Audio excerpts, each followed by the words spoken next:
entertainer from Jamaica family. Watch me now, Eddie wa Moketa.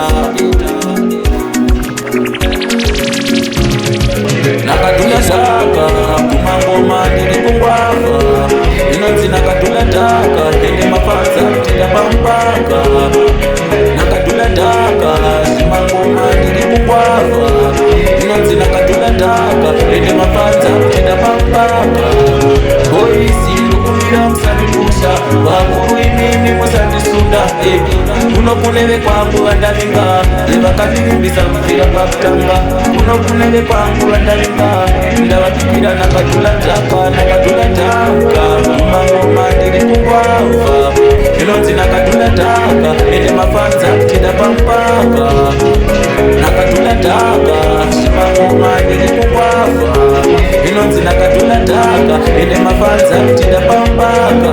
Urefumeka ndibekuno chumindi varanzi mamangoma ndatova nzombe mamangoma initao ya YouTube ende ndikudiwa na vakuru ndibekuno chumindi varanzi mamangoma ndatova nzombe mamangoma initao ya YouTube ende ndikudiwa na vakuru vepangu vakanditemba saka michikudai mungatomabika eni kadimbomira ende vanosiva ndamira pamushini kuti handina kana nguva yekutamba vavanotiselebu revaini vavanotipinya kudaizaini vavanotiwe makomo vanorevaini sakaini ndiripinda ndarevakaini hapana chanimisa kana kundibata ndiri kupisa ncharambandirisa nakatula taka mukombe tautora mafanza kutsamira kunakatula taka mangoma ndiri kukwava inonzi nakatula taka ene mafanza kuchida pampaka.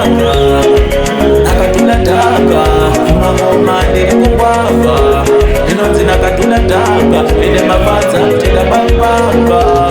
Boisi ndokugira musandipusha vakuru imi musandisunda. Kunokunele kwangu vandavinga vakandilimbisa kufira pakutanga. Kunokunele kwangu vandavinga